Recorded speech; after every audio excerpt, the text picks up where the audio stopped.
joining us this morning. We invite you to join the conversation on Getter, YouTube, and Rumble. And it is time now to take the political pulse of America. The beat today: most Americans want Democrats to end the government shutdown, according to a new Harvard Capps-Harris poll. That poll shows that 65% of Americans say Democrats should accept a clean, nonpartisan, continuing resolution. 70% oppose the government shutdown overall. In a statement released earlier this week, the White House says federal employees are set to miss their next paycheck. States could be starting down an economic catastrophe, and layoffs could be imminent. This comes as Democrats continue to vote down GOP-led proposals to fully reopen the government and push for illegal immigrants to access free health. Let's bring in David Brody and Terrence Bates. What would you think about bringing them in today? David Brody. What did I think about what? What did you say? I missed you. What did you say about what? About bringing you in today. And I didn't know if I was going to bring in a guest. I was just taking my pick of people in the world, and I chose you and Terrence. Go ahead, David. Oh. Well, we're honored. We're honored. Yeah, doesn't it feel like a broken record with the Democrats? And I'm not sure. Well, I don't really care about necessarily how they fix their problems. But to your point, Gina, which you've always said, we need a stronger Democrat Party in this country. Yeah. And I think you are spot on that. But we need a sensible Democrat Party. And sensible can be, moderate, even center left. All right, that's fine. But crazy far left, that ain't going to do it. And so, where is the, the focus group or the PowerPoint presentation to say to the Democrats, this ain't working and you're going to need to do something different? Because clearly they're not getting the memo, T. Bates. And David, I'll add to this. We need Democrats who are ready to put what is right before what is politically expedient. Because at this point, reopening the government would be very simple. It's simply saying, okay, let's reopen the government, give ourselves several more weeks, or in this particular case, 7 more weeks, to really negotiate the terms of the things that we want to get out of it. But you don't have to hold the government hostage in order to do so. And that's exactly what's happening. I think we all know, any reasonable person knows, that it's simply the right thing to do to keep the government open, to keep the government operating, to keep our federal employees working while you go ahead and negotiate and try to get the terms that you want. That's the right thing to do, but it's not the politically expedient thing. And that's what we're seeing Democrats do. They're holding this thing hostage for political reasons, not for the right reasons. Yeah, the right thing to do would be to pass a balanced budget in the first place and not even put us through all of this, right? Agreed, and that's on both Democrats and Republicans. Agreed. Yeah, no doubt about that. Mm-hmm. And also, here's the thing: you said 7 weeks. That was almost 2 weeks ago. So now you're down to about 6 and right, 6, 5.5, whatever it is. Okay, yeah. The point is they're running out of time now. Okay. You can't even get 7 weeks now. So I don't know. The whole thing is, it's too bad, but this is the way it operates. I'll tell you what would be awesome, and I'm not playing around with this. You need a constitutional convention for this because Congress isn't going to do it, but they should pass a constitutional amendment that says that if the government shuts down, all congressmen that are there and, elected at that point, they all lose their jobs. That's it. If you shut down the government, you all lose your jobs. How quick would we no longer ever have a government shutdown? But the thing is, Congress won't pass something like that, so you have to get the states to do it. And once again, pie in the sky stuff, but why not? Well, even aside from losing their jobs, how about if their paychecks are cut for every day that the government is shut down? Just their paychecks are cut for those days.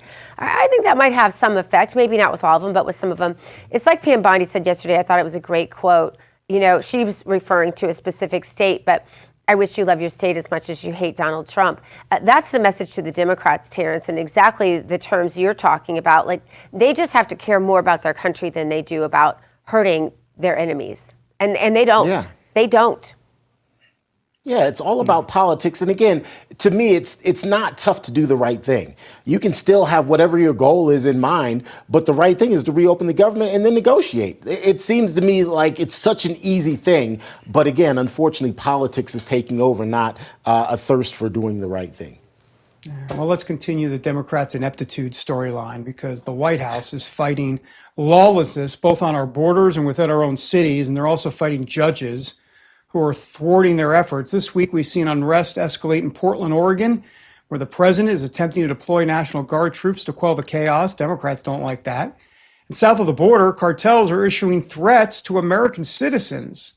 So joining us now with more, well, the best in the business. That's the straight up truth. RAV correspondents Ben Bergquam and Oscar L. Blue Ramirez.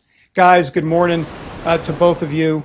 A double treat for us this morning. Ben, you were recently on the ground, obviously covering the chaos firsthand in Portland.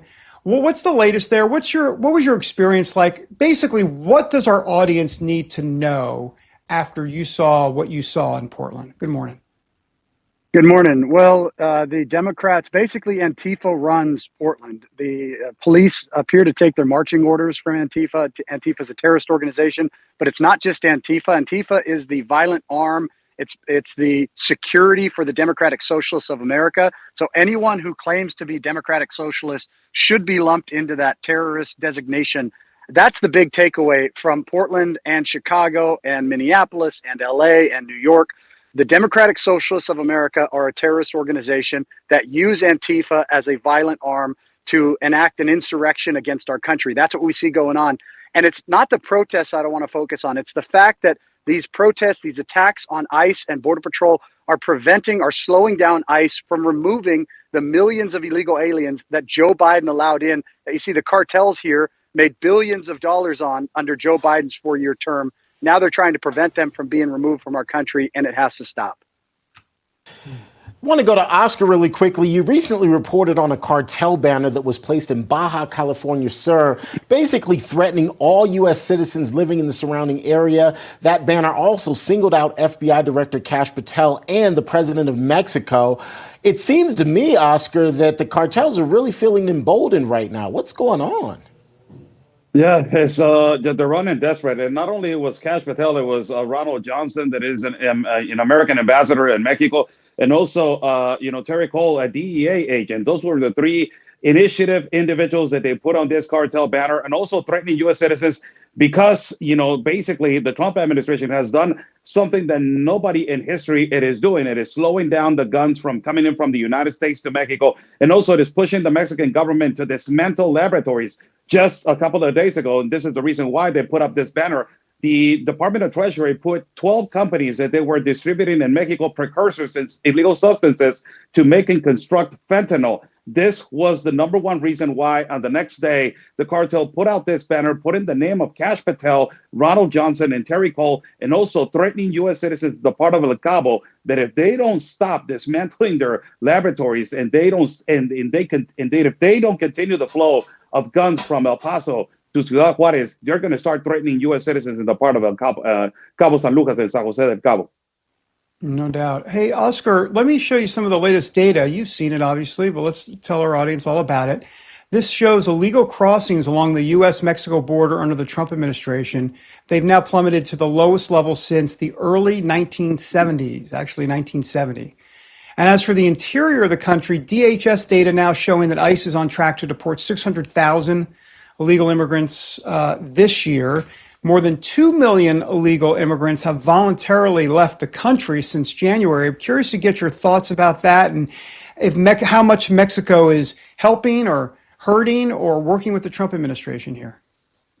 Well, they don't have no other choice. Right. The tariff, the 25% tariff that it was implemented on the Trump administration on the Mexican government. This is the number one reason why the Mexican government is working with the Trump administration, and it is the most secure border that has ever come in history. My colleague Ben Bergquam and myself, we documented every border, and now it has completely shut down. The National Guard of Mexico, it is working with the United States National Guard, and you don't see illegal crossings, you don't see illegal activity, you don't see massive cartel activity, trafficking children, trafficking women, abusing people on the other side of the border. That was completely happening on the 4 years of Joe Biden. That is the administration where more migrants have died between the limitation of Mexico in the United States of America. And it is the administration that it was more insecurity between not only in the United States part, but it was creating more insecurity in Mexico. And just to add, a little bit, Dave, on what, the excellent coverage that Ben has been doing in Portland.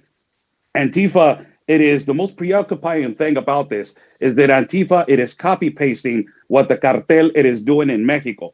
immediately. Antifa, needs to be designated as a terrorist organization immediately, and the American authorities need to act immediately because they're acting exactly the same as what the cartel is doing in Mexico.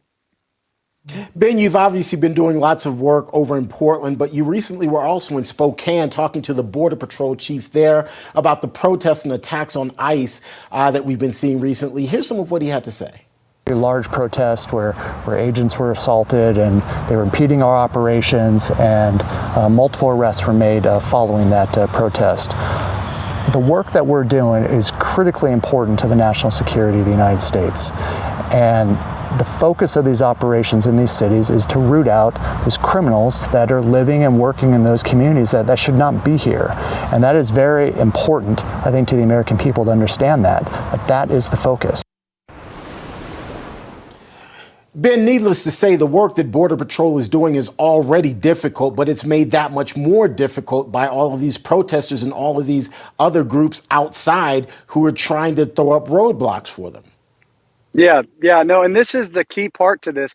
Now that our borders are secured, and that's on the northern border, Spokane, I'm actually doing some ride-alongs with them coming up very shortly. This is the problem is you still have the northern border threat, but the biggest threat we have in America today are the enemies within. And you heard that what we have now are targeted operations between Border Patrol, Joint Operations, and ICE, DHS, working with the FBI and the DEA to rid this country of the millions of illegals that were let in, both criminal cartel members as well as foreign assets for the CCP or terrorist organizations. Those are the people that they're going after. They're going after the worst of the worst. And what do we have the Democrats doing? Protesting and attacking ICE and Border Patrol. That's why it's so critical, again, to that point. These organizations are terrorist organizations, and they need to be treated as terrorist organizations. We need to have Border Patrol and ICE be able to do their jobs. Yeah. Ben, Oscar, great to have you both with us. It's a treat. We appreciate it. Thanks, guys. A pleasure. Thank you, sir. Thanks All so right. much. Coming up, actor, filmmaker, meathead, Rob Reiner says democracy's days in America are numbered. This guy. And President Trump is the culprit. Of course he is. We're going to break down the Hollywood hysteria when we come back.